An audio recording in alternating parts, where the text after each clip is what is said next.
আসসালামু আলাইকুম রহমতুল্লাহ। আলমদিনা গ্লাস থেকে আমি কাদের হোসেন বলছি।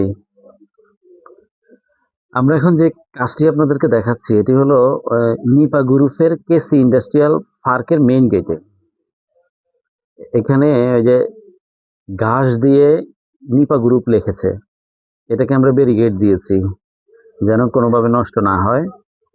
আর আমরা এখানে এসএস এর দুই বক্স 1.5 ব্যবহার করেছি এবং পাশাপাশি গ্লাস হিসাবে 10 মিলিমিটার টেম্পার নাসিরের গ্লাস ব্যবহার করেছি। আলমদিনা গ্লাস সব সময় সুন্দর সুন্দর কাজ করে থাকে। আপনাদের যাদের প্রয়োজন হবে আমাদের সাথে যোগাযোগ করুন। আমাদের ঠিকানা হলান বাজার, দক্ষিণ খান, উত্তরা, ঢাকা। আমরা সব সময় চেষ্টা করি মানসম্পন্ন কাজ যেন উপহার দিতে। তাই আজই দেরি কেন, আজই যোগাযোগ করুন আমাদের নাম্বারে। ধন্যবাদ সবাইকে।